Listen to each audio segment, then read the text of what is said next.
So thanks to everybody who did play part of the intro game as we started. So good. All right. So hopefully everyone can see the screen. So, thank you, Rohit. Welcome, obviously, to the talk. And this is going to be all about the challenges of agile leadership. Now, it was very kindly, from Rohit to intro me and invite me back to actually give a talk that I sort of gave back at the start of lockdown many months ago, which actually started a whole sort of community event that sort of started taking place over the last few months, making some amazing new friends that are here tonight. And I'm very humbled that a lot of them have come back to sort of see me do this again as part of, I think, what was sort of probably one of the catalysts for us all being part of a large agile community today. So I hope everyone, as ever, is safe and well, is relaxed as possible, has a drink if you're in UK time zones and it's after work. And thank you very much, obviously, for being here. So my talk, obviously, as ever, stems from my experiences, my successes, my failures, leading agile adoptions and transformations over the last sort of 10 plus years, working with executive teams that have been both united and completely disconnected, understanding the journey that agile leadership has been on to where it is today in 2020. Now, I'm going to be highlighting certain common challenges, as Rohit mentioned, that agile champions and leaders frequently face in the workplace when trying to create this environment that actually allows agile to succeed. And of course, for me and for a lot of people here, no doubt, these challenges obviously create the most amount of friction within our jobs daily. And they need resolving now in the present before leadership and the agility can actually evolve further. And I'm going to mention often that the Agile Manifesto has been around for nearly 20 years, only a few months away from the 20th anniversary. And yet we're still experiencing these issues with agile ways of working that we were facing back in 2010 or even earlier. I mean, Alkesh, no doubt, will tell me that, when he was doing agile before agile was a thing, he was still experiencing these things back then. And it would be great at the end to sort of hear some of this. But agile leadership in 2030 is going to be no different from now unless we are actually working as a community to resolve, I should say, some of these challenges now in 2020. So as hopefully everyone knows, I'm passionate about that responsible leadership in the workplace. I've spent the last few years trying to give back to the community by sharing learnings, mistakes, telling stories of the importance of having the right leadership from the top down. So the purpose of this talk is to look at some of the challenges that are limiting agile leadership from being truly successful in the workplace today. So in understanding what and where agile leadership needs to be in 2020 and beyond, we need to understand where agile is kind of perceived today as it enters that third decade in organizations. And as I do, I often share these thought-provoking perceptions, these same things which ignite some thought leadership that are from both those inside and outside the community, at talks just like this to see how they match to the experiences of the experts in the audience. So how is it perceived today? As a cult or ideology? As the goal? As just about doing agile? As just about being prescriptive and bureaucratic? As being fake? As only about actually doing parts of the process? A tool for software development only? All about scaling and brands and methodologies and transformations and all those other amazing buzzwords we hear on a daily basis? As the whole answer? As a tick in the box exercise? Just about qualifications? And my favorite, as agile theatre? So I'm here this evening to share some of the things that I've repeatedly experienced in my career that limit the success of agile leadership in the workplace. And this is a real opportunity for us all to collaborate and help get our organizations to become more agile, overcome these hurdles, and actually succeed in the future. So to understand why we need agile, we actually need to understand why organizations want agile in the first place. So let's begin with why these same organizations actually aspire to be agile. Previous surveys by Deloitte and McKinsey show that more than 90% of senior managers in technology organizations and other organizations out there are giving this high priority to making these same organizations agile. Excuse me. Popularity of this way of working clearly shows that modern day agile approaches deliver superior results compared to those of traditional approaches. And this is where that aspirational mandate is actually being driven from. Now, despite this, less than 10%, sorry, I clicked onto one too quickly. Despite this, less than 10% actually consider their organization to be performing with any kind of high level of agility whatsoever. According to a McKinsey Global Agile survey from a couple of years ago, more than 80% of respondents say that their organizations have undertaken digital transformation initiatives over the last 5 years. But a mere 16% reported a success, while only 3% claimed successful sustained transformation. And I know a lot of organizations that sit outside of both of those numbers. Now, the results from the respondents who did report a success, limited or otherwise, point to 5 categories in order of importance, all of which make a transformation more likely to succeed. Now, those are leadership, capability building, empowering workers, upgrading tools, and communication. But there it is, sat at the top, leadership. Now, these categories suggest where and how organizations can start to improve their chances of successfully making major step changes to their organizations.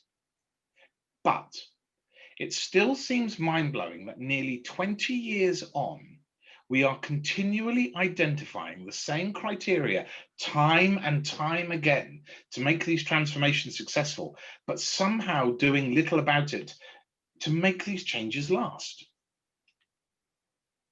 So this seemingly large delta between that aspiration and reality has led to many organizations today claiming to be agile in one form or another, when clearly they are not.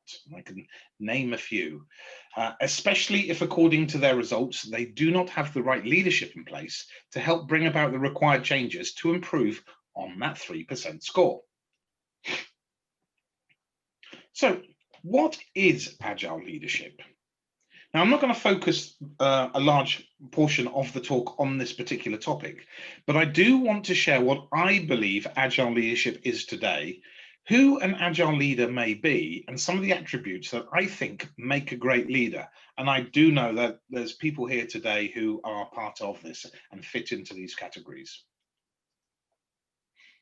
Agile leadership is the practice of creating change that helps build a truly agile organization. Now that's it. Talk over, joke. But I mean, genuinely, that is what it is in a nutshell. Agile leaders have this passion for learning, open innovation, developing people, and can also create and communicate the vision of the organization. It's also the craft of creating the right context for self-organization within an environment where agile teams collaborate, learn from each other, get quick feedback from users, and are focused on quality and continuous learning. Now, these leaders do not micromanage the people, nor create total freedom. They balance the anarchy and strict structure that is crucial in today's organizations. Developing, and I would say probably more importantly, maintaining this right environment is actually really hard work.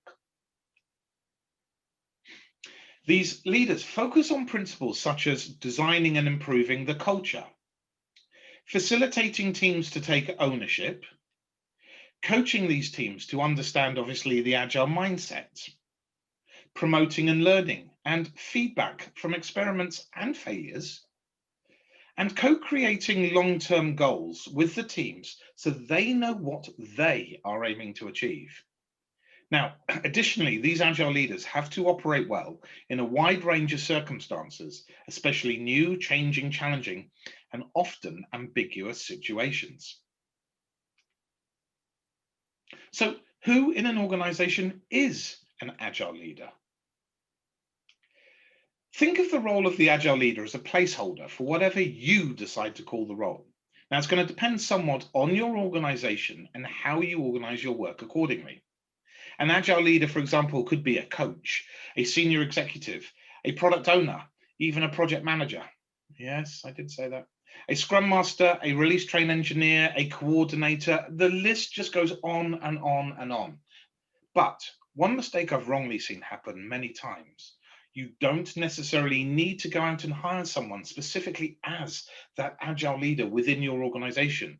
You probably have many agile leaders already.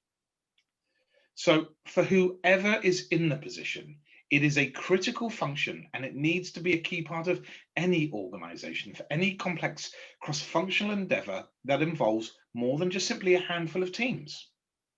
Now, the person or persons in the role needs to be motivated, dedicated, and skilled, living and breathing the agile mindset and philosophy that supports it.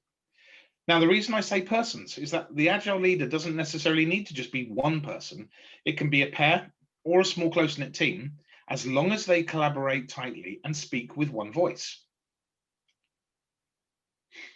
While it seems obvious, these agile leaders need to not only be strategic. Thanks, G.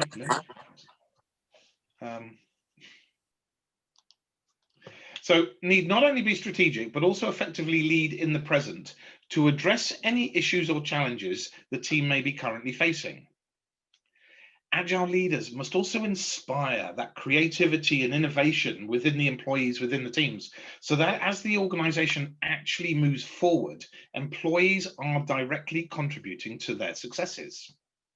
Now, you cannot rely solely on what worked yesterday to solve tomorrow's problems. So agile leaders need to use their experience as a tool, but mustn't rely on it solely to solve problems. Agile leaders take pride in being resilient and creative in what they accomplish by ultimately being flexible and open to change. Agile leaders are those who can adapt to an ever-changing and uncertain environment. Now, learning from this prepares them to handle whatever happens next and makes them an excellent role model for others. Agile leaders constantly challenge beliefs and assumptions so they can meet the needs of the moment versus somehow clinging on to a cause that is actually perhaps already lost. And agile leaders need to navigate uncharted waters, ambiguity, and chaos on a daily basis, all the while remaining fully connected with the team or teams. Next, in uncovering who our agile leaders actually are within the organization, their leadership is going to have a positive effect on that same organization at two distinct levels: the structural level and the behavioral level. Now, on the structural level, agile leadership will affect all the things like the processes, the roles, the responsibilities, the KPIs, the OKRs, and so on. On the behavioral level, it's going to refer to those specific actions being taken by these leaders in certain situations that are underpinned by particular mindsets and abilities.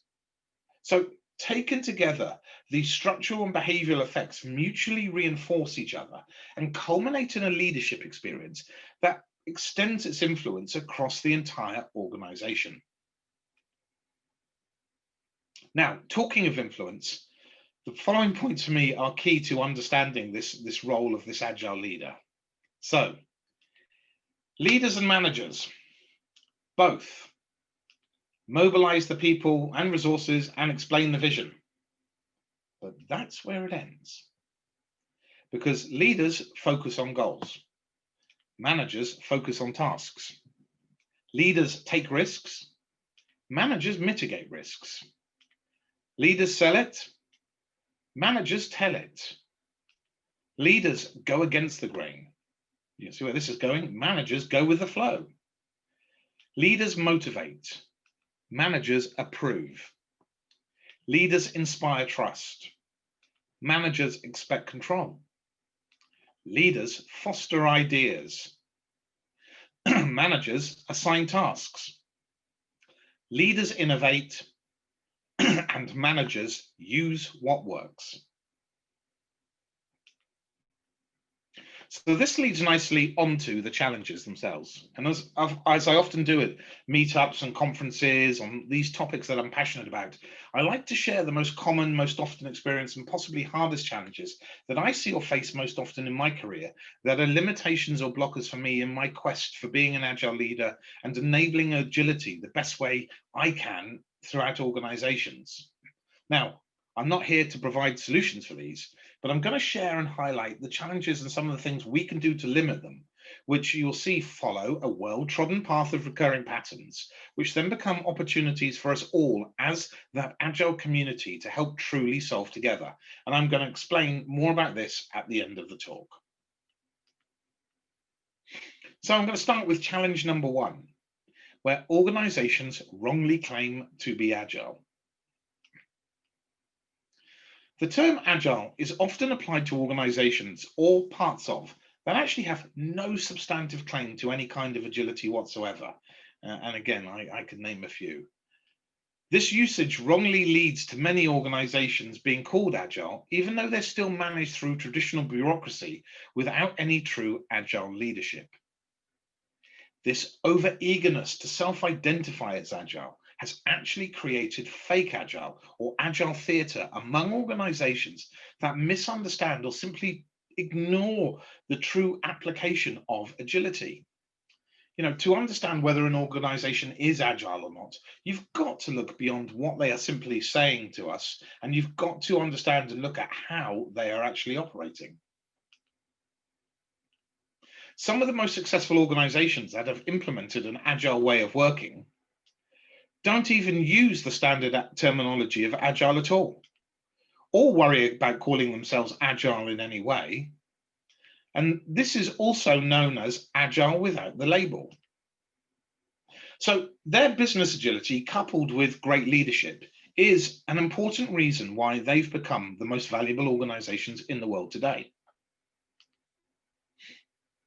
The uncomplimentary phase, agile in name only, applies to organizations that have too narrow a focus and are only implementing parts of the agile processes while ignoring leadership, culture, structures, and governance, and also without embracing the agile philosophy and values, which are shared and embodied by the agile leaders. To avoid uncomfortable scrutiny, some organizations even cover themselves in agile camouflage, borrowing the ceremonies and vernacular of agile methods and frameworks without fundamentally changing their underlying work habits or having the correct leaders in place to actually change this. Ultimately, these organizations are simply doing agile without truly being agile. And there's often a lack of commitment seemingly throughout that organization. They don't understand why the change is happening and are not committing to what is necessary to actually achieve it. As mentioned earlier, this claim by organizations calling themselves agile can never be genuine if they do not have the right leadership, sharing that agile philosophy and set of values, enabling the required change and evolution. To be truly agile, an organization today needs to operate in a very different way, with leadership, values, norms, all reinforcing that philosophy and culture. Now, if you're an agile leader coming into an organization that is resisting change and operating by doing agile in name only, this is a substantial hurdle to overcome. It may even be impossible. Challenge number 2, where agile is for the software teams only. The Agile Manifesto and corresponding principles were originally written for the context of software development and was intended to address issues that software teams faced in the late 1990s and early 2000s. Now, the fact that the wording of the manifesto is limited to software development is less than adequate as a definition of business or organizational agility today or the future. meaning there's a real need for that manifesto to further evolve. When agile processes are introduced to, or sometimes forced upon, software teams in those traditionally managed organizations, without the right coaching or leadership, they're going to run into conflict with other parts of that business that have much more bureaucracy and certainly are less flexible to change. Organizations will still be behaving in exactly the same way in 2030 unless we work together to bring about a major change to organizational design and current ways of thinking. Because the current and most widely shared definition of agile is all about software development, senior management often become confused asking, isn't agile just for software only?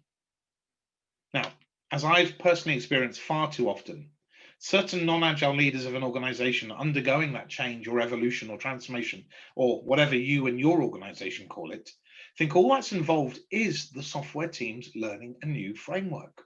Now, as that agile leader, I've had to coach many senior managers and executives on those agile foundation courses to help them understand what it actually is all about. Therefore, understanding the agile philosophy, being able to manifest those agile values at all business levels is critical for the agile leader to help build and grow that truly agile organization, now and in the future. In arriving at this software-only perception, without the right leadership and philosophy in place, agile often ends up as just a couple of the pieces of the process cobbled together, maybe some sprints for some development purposes, with no adoption within the rest of the organization, often intensifying this idea that agile is simply the coding part, which senior managers believe don't require other elements, departments, and actors involved in that overall process. This again creates a version of fake agile within that same organization and limits the idea that agile actually refers to the ability of that organization to rapidly respond to change and continuously improve.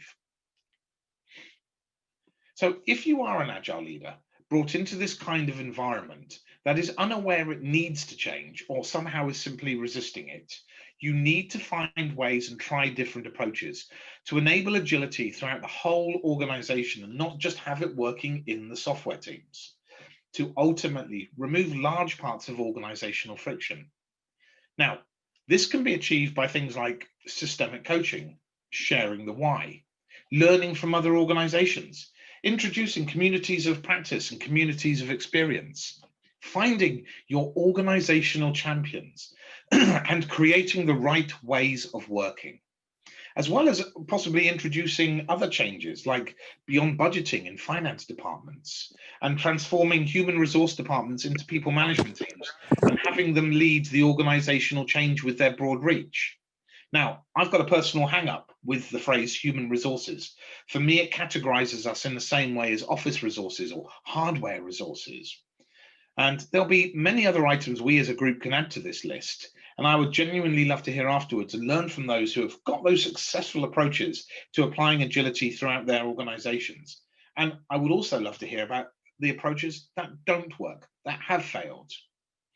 The idea that agile should operate across the entire organization, aka that business or organizational agility, is not necessarily new, but it can only be a positive thing. The agile business can then become more adaptive, flexible, creative, and resilient when dealing with complexity, uncertainty, and change, leading to improved well-being and better outcomes. Challenge number 3, where agile is disliked by the command and control gang. What's annoying about agile to control-minded management at any level in an organization, but in my humble opinion, especially prevalent with that middle or senior middle management, is that it recognizes a very big problem lies in control itself, especially when this gang worships at the altar of conformance and are not flexible to adapt and change. This same group seem to have the loudest voices, but lack the authority to make the necessary structural changes and are given misaligned incentives, leading to those traditional behaviors to resurface. So Reconciling that agile execution and innovation lies in giving greater freedom to those actually doing the work, being able to exercise their talents and creativity, but doing so in those short cycles so that they themselves can see whether they are making progress or not. Now, even worse for hierarchical control, agile leadership thrives on transparency. One of the dirty, not so little secrets of traditional middle management is that control thrives on non-transparency, especially when they continually follow this ideology of controlism from the top down. So introducing agile leadership means exposing all those non-transparent tricks that hierarchical managers play on their subordinates to maintain power. Is it any wonder then that agile isn't naturally popular with that command and control gang, and as such is not going to succeed if they don't allow it to flourish within the organization? There have been many well-documented situations, you've only got to go and Google it, seriously, where an agile transformation or evolution didn't deliver the expected improvements or failed and was ultimately stopped because of the involvement of this specific gang. Those who don't pliantly follow this group become an obstacle in their mind and not a benefit. With such defenders of controlism, who needs enemies? So when advocating a new approach or a new way of working, it's natural to openly highlight the flaws of the current ways of doing things. If everything was perfect, why should people listen to us? Now, this is where a large part of that friction comes from. Agile leaders and coaches have also suggested many ways to deal with organizations that have that command and control management style. For example, by assessing if an organization is truly ready or not for agile in the first place, before even thinking about whether there's a future for it or not. Now, these same leaders also need to be wary of the damage from anti-agile propaganda from this group, which will also limit the success of any adoption. If an organization genuinely wants agile and its leadership to succeed, then the hardest lesson for this command and control gang is learning to trust the agile leaders and the talented people in the teams, then recognizing when to get out of their way. It's down to us to help guide and coach the best way possible to allow this to happen and to help remove that resistance to change. Challenge number 4, where agile is constrained by bureaucracy. One thing hasn't changed with the popularity of agile over the last 20 years whatsoever. There is still loads of pressure from the top down.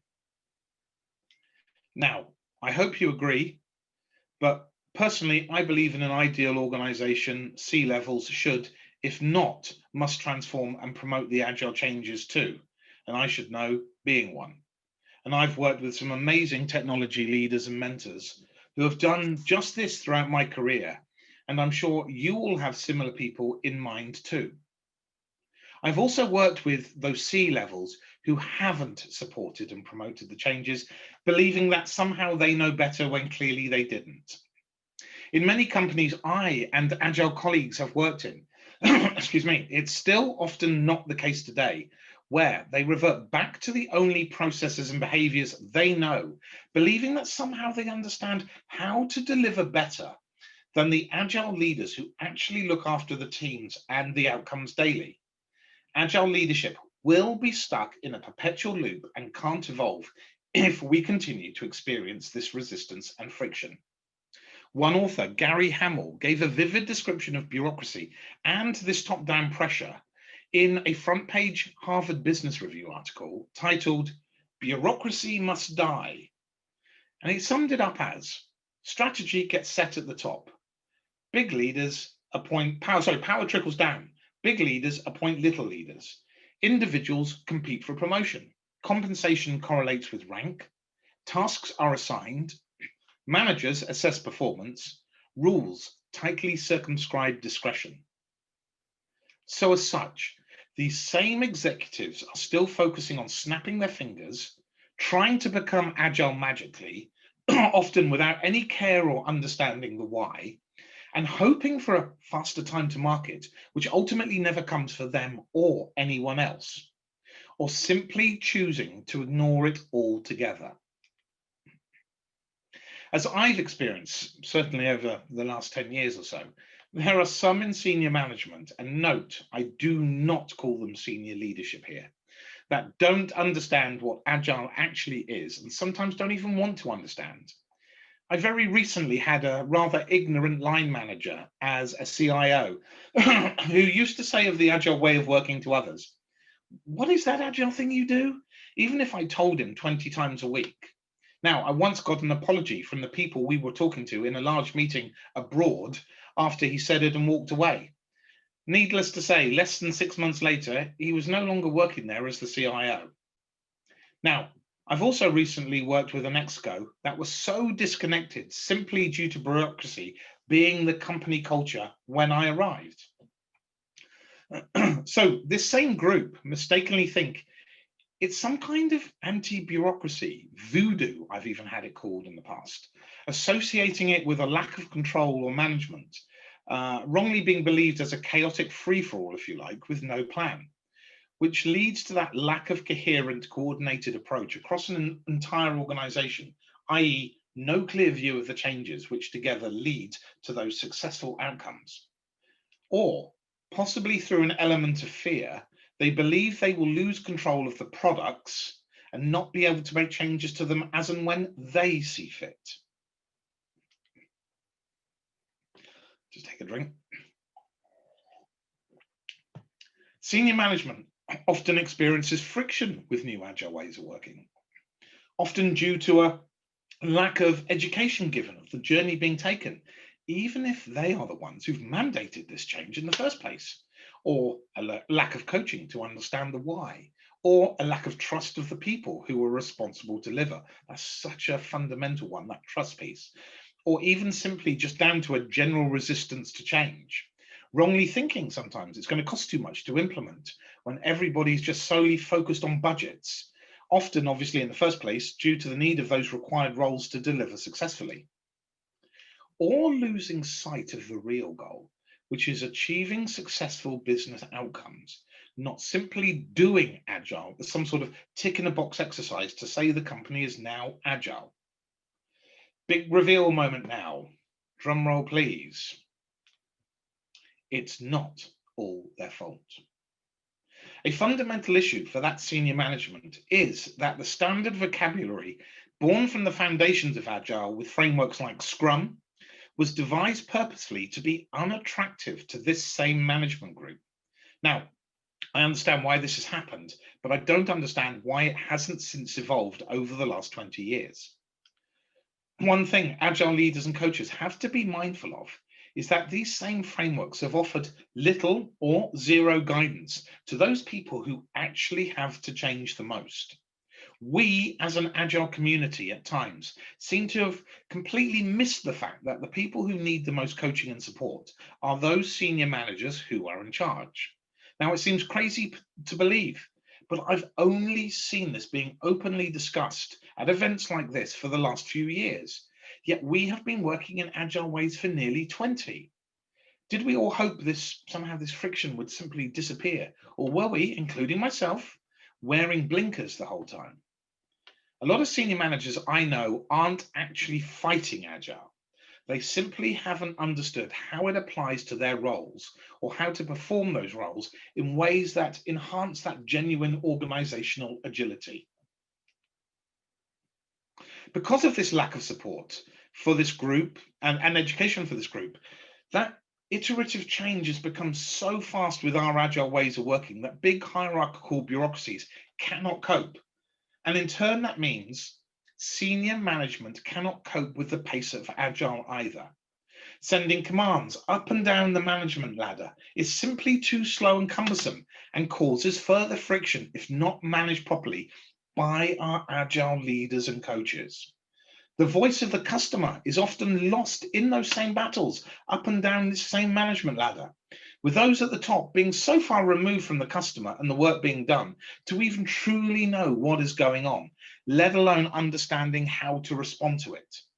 For some unknown reason, these senior managers fixate on wanting to change things like organizational culture, but not in an agile way, producing 50-page IT roadmaps that'll be out of date in 3 months, without understanding that they need to change first of all and become supportive of what is going on already. If organizations are not careful, these new agile ways can wrongly become rediverted into yet another company reorganization, driven by this senior management somehow wanting to get control back over what is happening in the organization, creating even further change fatigue and making it less likely to be part of the opposite 97% statistic that I mentioned at the start. Now, I've heard people talk of the soul of a department being ripped out with changes like this taking place, especially when the agile leaders are let go. Now, this wrongly leads to a negative way of organizing, that woo, instead of that positive way of working, that wow, and will create even further friction with an agile adoption and make it far less likely to succeed. Now, if I was a betting man and I could see the future, I'd be able to make a ton of money right now on the fact that in 2030, organizations will still be operating the same way, as norms and ways of working will still not evolve if we are all not leading this change right now. I think a lot of people have seen this cartoon. Who wants change? Who wants to change? Well, I prefer this version by Mark Buchan, who's someone who does a lot in the agile leadership space. Who wants change? Who's willing to change? Who's capable of change? That's what we should be aspiring towards. The Business Agility Report from last year also stated that the report is a sobering account of the obstacles along the way, particularly in larger organizations that suffer from risk-averse cultures, organizational silos, bureaucratic layers, workforce passivity, traditional mindsets, and above all, that lack of strongly supportive leadership at the top. Now, this actually resolutely maps back to the results of the McKinsey survey I mentioned at the start. To make any adoption, transformation, evolution a success, you need that leadership to be in place. And the hard truth today is that agile and traditional bureaucratic management still don't get along. And we need to all work a lot harder together to change this. In many repeated polls online of people working in many different organizations where agile is being introduced and implemented, somewhere between 70 to 90% reported tension between the way agile teams are run and the way the rest of the organization is actually being managed. Agile leadership throughout an organization is a lot harder than traditional leadership. If you are doing it right, you care a whole lot more. Often, these agile leaders are that filter between harsh top-level objectives and truly trying to motivate the teams making a difference and enabling delivery.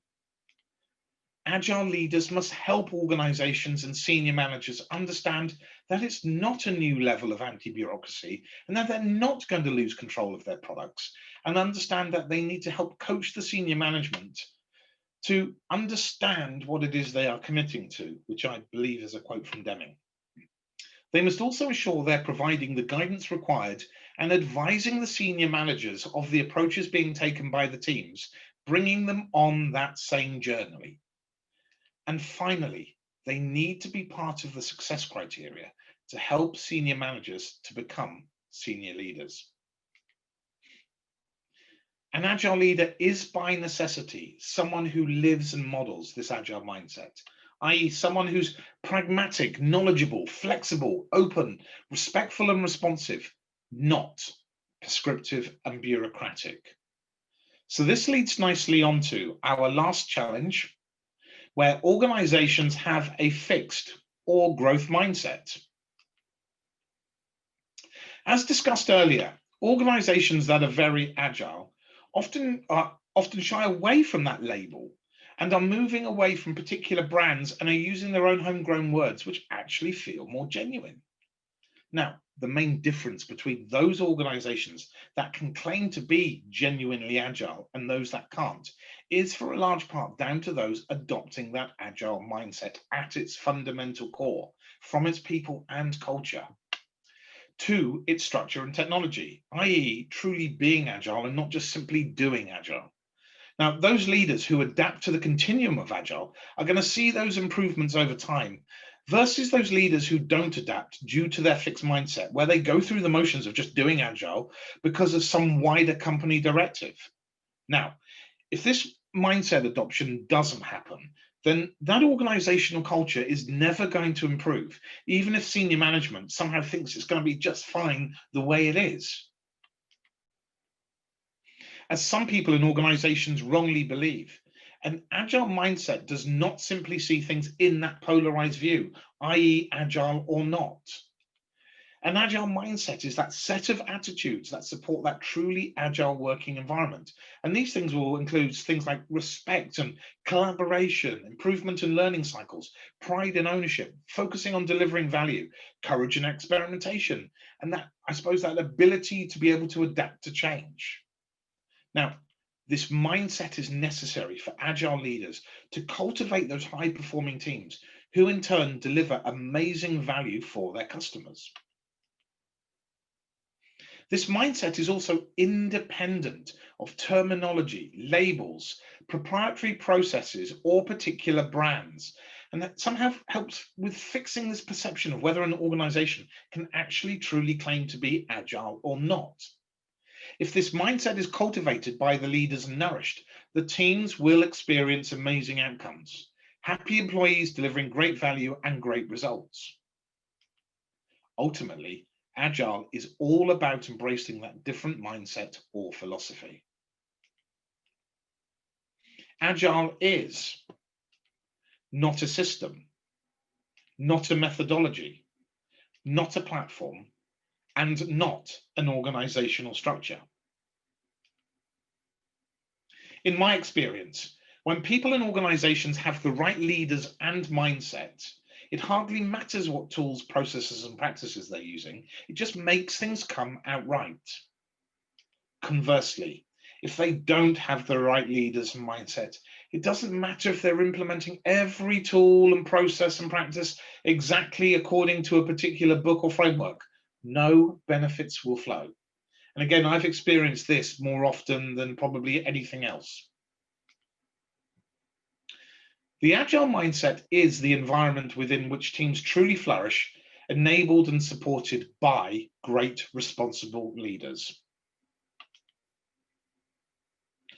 If we want agile leadership to succeed in the future, then we need to collaborate, evolve, and overcome these 5 challenges I've shared here this evening in the present as a priority, and no doubt many others too. So, lastly, the journey for successful business outcomes. As I've mentioned many times this evening, Agile's that embraced philosophy, that set of values brought about by having the right agile leaders and ways of working, supporting the people and culture. It isn't a methodology to implement within existing management frameworks, which often happens more than anything else. It's actually about working smarter rather than harder. It's not about doing more work in less time, or as some people wrongly believe, doing twice the work in half the time. It's actually about generating more value and better outcomes with less work. You don't do agile if you simply want the benefits. You have to be agile.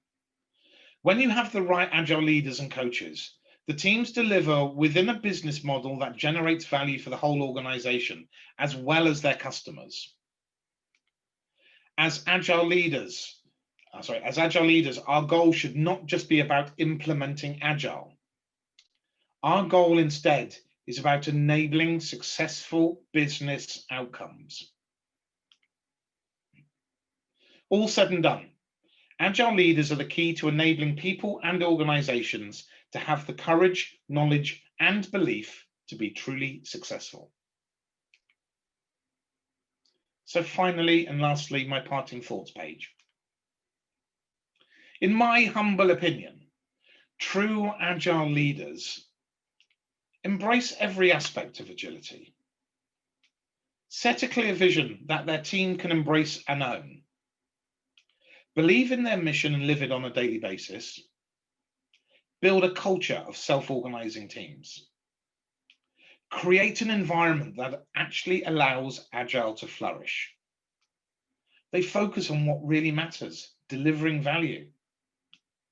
They help their team members take care of the customers. And lastly, are awesome. So the wrap up from the challenges from tonight.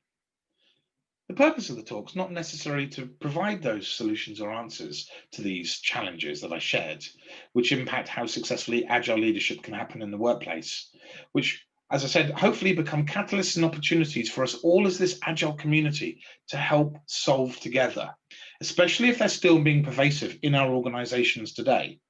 So this leads nicely onto my last page. Final question and have your say. What is agile leadership for you, and what are your agile challenges? Now, on screen right now, you will see a QR code which you can use with your camera on your phone, and a short URL that will take you to a 2-minute agile survey where you can answer this and a couple of other questions too. Now, the outcome of this research is going to be a report of the big challenges that are still affecting agile leaders and agile adoptions within our organizations, nearly 20 years on since the launch of that Agile Manifesto, what we all need to do together to actually resolve them. Now, it's going to be published in a white paper early 2021 to coincide with the 20th anniversary. Now, Rohit, I hope I can come back at a future event and share the findings from this, leading on to further workshops, projects, collaborations on overcoming many of these challenges through the Agile champions, helping to provide and share answers and solutions to them, and allowing those ways of working, those wows, to simply become commonplace in organizations over the next decade and beyond, enabling greater business agility and responsible leadership to be successful. Thank you, everyone, for coming to the talk today. And I will put it back on the QR page. Thank you, Giles. That was wonderful. And definitely we will book a time next year sometime, right? So I'm quite looking forward to next one as well. So I will explain. Which is part 2 of this. Yeah, part 2 of this. Yeah, exactly. Yeah. Yeah. So we can do again. So thanks, Giles, once again. Going back to the question, we had a lot of discussions. There's one question from Sonia. Are there any specific projects, situations where Agile would not be the best choice? It's a great question, and actually one I think that I was asked at a different Lean Coffee event not that long ago. Obviously it's down to the definition of Agile here, and it's whether we're actually saying we're going to take a framework and try and put a framework into a particular organization, or whether it's simply about bringing the mindset and the philosophy and the values. Because, I mean, I wouldn't necessarily think that a nuclear power plant would be doing many things in an agile way of working truly, kind of experimenting, failing fast, because one failure is going to lead to detrimental loss of life. So there's going to have to be very much sort of prescriptive nature in the way that they actually do things in that type of organization. But it doesn't mean that they can't apply the agile mindset and philosophy and approach to ways that they do things internally within the organization, being smarter about some of the approaches that they can do, trying to remove some of the waste in process to make sure that some of the checks and procedures they actually do come out better, come out stronger from having this agile mindset and set of philosophy. As I said, I don't believe I'd necessarily want to see parts of the organization at somewhere like Sellafield trying to do things in a Scrum-based way with a 2-week iteration and then all sitting down together, having a retrospective, while somehow the reactor rods are suddenly heating up the water at a too fast a rate because people aren't there to actually be involved. But I mean, all jokes aside, I believe you can take the approach and the mindset to any organization, regardless of what way they are working. You can certainly apply some of the sort of the approaches of doing things a lot smarter than harder. Cool. Thank you, Giles. Anyone, you can unmute yourself if you have any questions. And what I'll do is I'll come off, Yeah. I'll stop sharing, and perhaps we can have an open conversation and an open dialogue with some of the champions and leaders here, some that I know well, and have an open dialogue. I have something I want to say. First Please, of all, please do. I want to thank you for that Agile sermon. That was great. Great Agile sermon. I want you to talk about, if you will, certifications, because you kind of made my mind think about that. I'm kind of just starting out in Scrum and I mean, Agile, and I've been reading a lot and participating in a lot. And, you know, a lot of people put emphasis on that, and I know the importance of it. But in terms of practicing it truly, can you kind of say something about that in reference to certifications? Or maybe people getting yeah, go ahead. No. Thanks, Terence. I mean, brilliant question. And I know I'm looking also at Christina, because I know I had this conversation with Christina at a Lean Coffee event on sort of, what's the sort of the future career for people in the space. Yeah, I think, for a large part, experience matters. Okay, and applying the agile mindset and philosophy is something which I think if you've got it and you can openly talk about it and preach about it, if you like, then I think certain certifications are not required.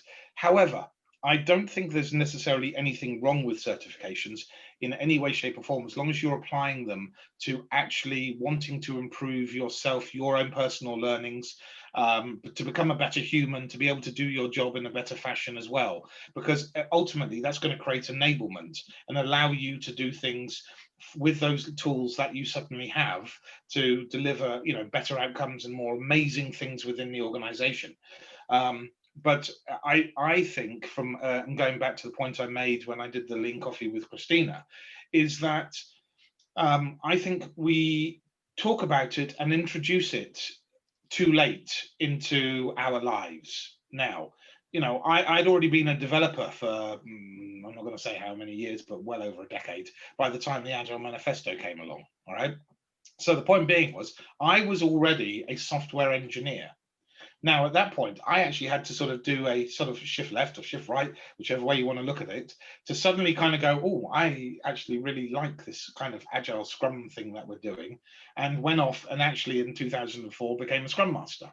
Now, of course, the joke I always say is the fact that, I did this 3-day course and I thought, yes, I'm a master, I know it all. And of course, what I didn't know was actually I'm just scratching the surface of just the very start of doing this job.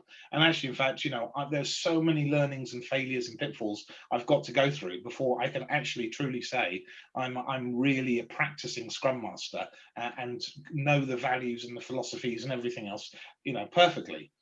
And if we were actually being taught it somehow in college, in universities, as if somehow it's part of syllabuses that we could actually study there instead of something that's often a bolt-on to what we do as project managers, delivery managers, business analysts, developers, testers, whatever else, however we've taken our own personal journey to get to becoming an agile leader. I think, we would set up a lot more people for success in the future. I would say go for the qualifications, find that track that is absolutely right for you, that's going to delight you, ultimately delight your organization, which in turn is going to help go off and delight the customer. I think there are some qualifications out there that are pretty naff. I'm not going to name them here. Perhaps I can have a conversation offline, but there are some which are absolutely awesome. And I think some of them are absolutely brilliant enablers, tools, thought leadership, improving you as a human being. And I know, over the last 4 or 5 years, some of the things I've been involved with have certainly helped shape me to become a better human. Thank you. Okay, good stuff. Can we add some comments on the? Please, this is open discussion, family. Yeah. It's always great to have you add stuff. So we get this question quite a lot. I mean, I certainly have participated in these various discussions. I was a project manager of many years before I ended up getting the Prince 2 certification. And that Prince 2 manual is like tons of brick. And what it did was actually equip everyone who did Prince 2 with the same level of knowledge, terminologies, theoretical framework. And I emphasize theoretical. It didn't mean to say that go out there and apply that theoretical knowledge in real life, but it just gave everyone a standardized base that whatever terminology you use, whoever's been or whoever's a practitioner would understand it. Now with Agile, one of the biggest challenges in the Agile world, and thanks Giles for your presentation there, because you summed it up quite rightly about the disparity that exists in the world of Agile. There's someone on LinkedIn who made a joke yesterday about if you get 5 Agile coaches together, they can't agree on the definition of Agile coaching. And that rings true.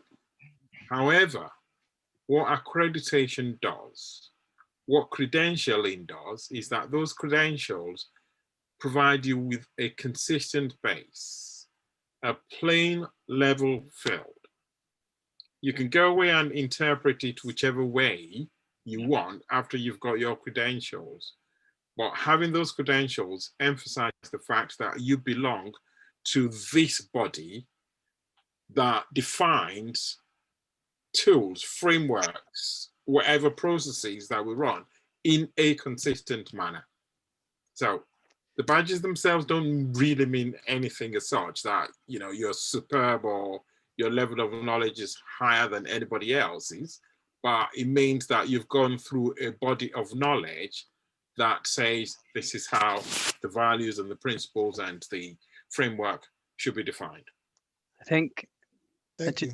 just want to add to that, Femi, I too went down the Prince route because I needed it to open doors.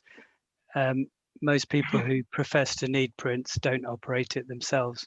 The government doesn't, the IBM who put it together doesn't. But it's very much the same with Agile now. In order to get some of the gigs and some of the work that you need to get into, they look to see what credentials you've got. So that's where the badging kind of still has some value. I agree with you about the language, but you know, the idea, and from my experience the last 15 odd years, I've been collecting badges in Agile from various different places, from everything from an SBC to an enterprise Agile coach with IC Agile. The point of doing all of these different ones is to then pick the best tools and models and bits and pieces that would mush together to help an organization become Agile. It's nothing to do with the language. In some places, and exactly as Giles has just said, you almost have to strip out the Agile words because they've had experience of it before and have been shocked into never wanting an Agile coach or anything to do with Agile ever again, because you know they've put it in, they've thought that it needs to add and change some of the simplicity of scrums or whatever into something so complex and so messy. When it scales, it falls over, and they never look to themselves at fault. They look at Agile. They think it's just another IT fad that went wrong. So sometimes we have to think about what we get from the certification, and it's more about the education rather than the badge. The badges do help you get in the door, but as Giles just said, there's nothing to replace experience. You really do need a combination of both, in my opinion. Yeah. Can I just add to that? Go ahead. Guys, Go sorry, on, Ray. Paul. Just No, quickly go on, add to Paul. that. Yeah, there's Christina Yeah, before me. Yeah, got in there just before you. I just wanted to add. I just wanted to add in terms of when Giles mentioned it. I think what happens as well, there's some people, like you have the experience and you've been working all your life. And then when you kind of come into what the Agile world is, you kind of go, oh, this is what I've wanted my entire career. And you kind of realize you already have the mindset to a degree. And then when you get to the point where you're just starting, you kind of go, okay, I have all of this past experience. And then you're kind of forced going, how many certifications do I need to kind of prove that I am agile? And what I've kind of decided for myself, I know that I am an agile person. I always have been. I've just been kind of striving to find that kind of environment where it feels like, okay, this makes sense. And what I like about like when you come to the community, you can have conversations with people and find out that, you know, everybody's path is not the same. There's some people who they're actually agile coaches and they have no certifications. It's about finding the right opportunity. So it's like you can do everything to be prepared, but sometimes you need to find that opportunity to get you to the kind of place where, okay, this is where I've always wanted to be for my I've got a lovely metaphor for that, by the way. Someone said to me a while ago, we all go through different doors, but somehow we've ended up in the same room. Yeah, like that. That's lovely. Yeah. exactly. One thing, just to loop back to what Femi just said, my background was actually the good old ITIL because I was an ops manager. And much the same, I moved out of that partly because there was a huge amount of apathy. Everyone thought ITIL this, ITIL that. Very, very rarely, if ever. In fact, never in my career did I ever see CMMI 5. I don't even think it exists in any company in the world. But interestingly, what I'm finding is within the Agile community alone, and it's something that I find interesting, going back to experience, obviously critical, very critical, especially if you're at the coaching side of Agile coaching level, experience in trying to apply Agile and learning and making mistakes, failing fast, etc., really important. But actually, I think what we're missing in a lot of terminology and conversations is behaviors. Exactly. You know? Yes. Yeah. What behaviors are we exhibiting? If you look at job specs, it's all about experience. I want to hear what people's behaviors are. You know, Paul, I fully agree with that. And in one of our campfires, we went through a discussion of is Agile for everyone, or what is it? And we came up with this thing that it's about the people. And if you think about the coaching exercises, those of you who are coaches will recognize this. The coaching has changed for us now from being how did the practice of Agile get us somewhere, to now a lot more about behavior and culture and about psychological safety, about flow, about, I've even seen the latest sort of Scrum Master training talking about being a servant leader. So being a good Scrum Master is being a servant leader, being somebody who can serve and help people and empathize with need and stuff like that. Agile leaders, how do they engender a new way of innovation and experimental mindsets and safe places, etc. Again, doing that servant leadership stuff. It's all about behavior and it's all about people, regardless of the industry or business. Absolutely agree with that, Alkesh, as well. I actually have gone into behavioral coaching and leadership coaching because I realized that's wherever I hit a stumbling block in terms of the things that Giles has been talking about today, it's all too common. My optimism is that it won't be like it is today in 2030 because of survival, because of companies need to have to adapt, and they're going to have to adopt these things. But I guess it could be true that in 2030 there'll be still too many companies that are thinking in an old-fashioned way, I believe. I've hit these stumbling blocks, and I realized the only way that you can influence that situation often is you need to coach, give professional coaching and support, if you like, to those people, because they have to adapt from something that they're totally familiar with, and the command and control, comfort zoning, and so on. And it's not their fault. They behave like that because the system is designed to make them behave like that. But actually, with the coaching and with great coaches like Giles going around to actually explain the opportunities there, I think that through necessity, I think hopefully more will transcribe to this approach, because they have to, but they need the coaching, so the professional, the behavioral stuff, the psychologically safe environments, and so on. We know all those things that you were talking about there, Giles. It needs to be there, because if we don't have that, and if we as coaches don't have coaches, we're not going to evolve either, right? We're always going to end up at some ceiling, some plateau. No, I have a coach, and I'm part of a coaching circle as well, and a mentoring circle. But what's great is I sort of have those moments of inward reflection and have my coaching. And then, of course, I'm working with, organizations like the Women in Technology group, and I have a couple of, women engineers who I'm mentoring at the moment. And it's great because I can even take some of the learnings that I've had and some of the sort of the wow moments I have from my own personal coaching into them, and actually sort of share some of those outcomes. So it's always this continual journey. And I think, Rochelle, you're absolutely spot on. We have to be mindful of behaviors as such a large part of what we actually do to make these successes happen. These successes happen within our organizations. And I agree with all the sort of the points Paul was making as well. Paul's version of his metaphor was better than my the traditional one, which basically is the teacher opens the door, but the student has to walk through. It's. I like the what's the other one? Is the teacher and the taught together make the teaching. I hadn't heard that. Nice. Yes, that's Leo, I think.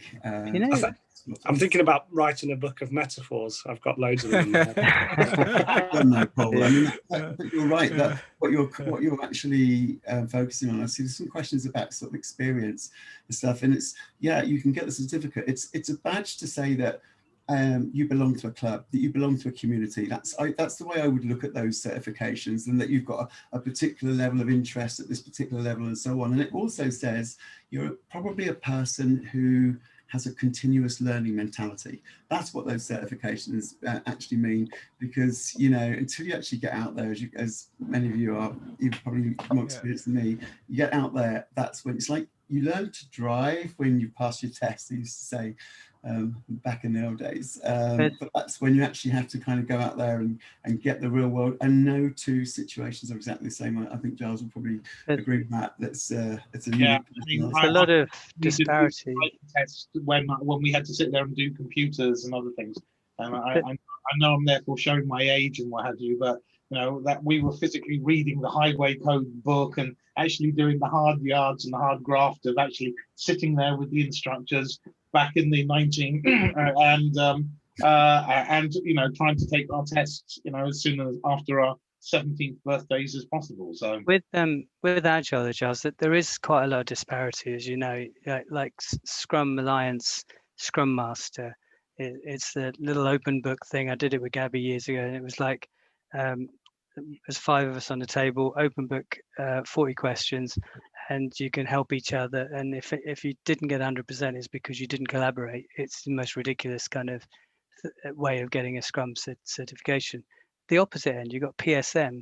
If you guys go onto the Professional Scrum Master site, Scrum Inc., and try it, just do that sample test. Those of you Scrum Masters who have been doing it for a while, just to try that sample freebie test. It is not easy. And there are very few people in the world. PSM3 is very, very tough. PSM3, there are a handful of people in the world who have, and that's even if you know that Scrum guide back to front. So Scrum is simple, but that's what I'm just saying. There's such a disparity. Collecting badges, isn't it? You need a mix of the two. But I think there's another thing. I think Paul touched on the behavior. I was coming on to that. In my thing, like a lot of Scrum Masters or coaches make a mistake. Like they're going to the company and say, okay, let's implement Scrum without even knowing what the problem they're trying to solve. Right. So they need to go to the saying leadership or whatever the company hired you, saying, what is the problem? Right. Solve that problem. Forget Scrum, forget Kanban. What is the actual problem you're trying to solve? And then put Agile into the mindset into there, put philosophy into there. Guys, we need to help. We need to change behavior. We need to implement psychological safety. That's how we can become more Agile rather than implementing Scrum or Kanban. That's my view is, Exactly right. We got Russ, I think, who my good friend, Mr. Russ Lewis, who has his hand in the air. Sorry, time check. Being a Scrum Master, time check. Hey, Giles. Sorry, I missed it. Did I miss anything important? Did you say anything good? It's coming at the end. Really sorry about this. So, and some of you on this call are actually volunteered to review my writing. So really thank you for that. one of the things that I think is that this is a temporary situation. This idea of agile coaches, whatever that might mean, right? And clearly that's up for grabs. I think is a temporary situation.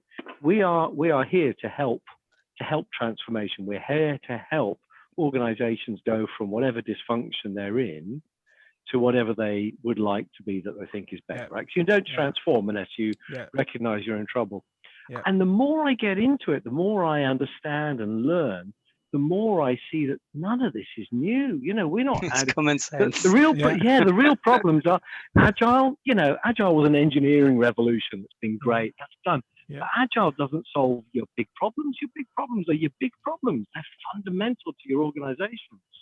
And I'm just, you know, I'm seeing more of that. You know, that's so true. I have this, people say, oh, it's not rocket science. And I'm saying, no, it's much harder because you've got people involved. I mean, if you look at an equation, you know, an Newtonian equation for gravity or a piece of calculus, you know, it's going to, you know, with the inputs, it's going to give those outputs. But when you put people involved, that's what makes it interesting. And you say about coach, it's interesting as well, the language of a coach.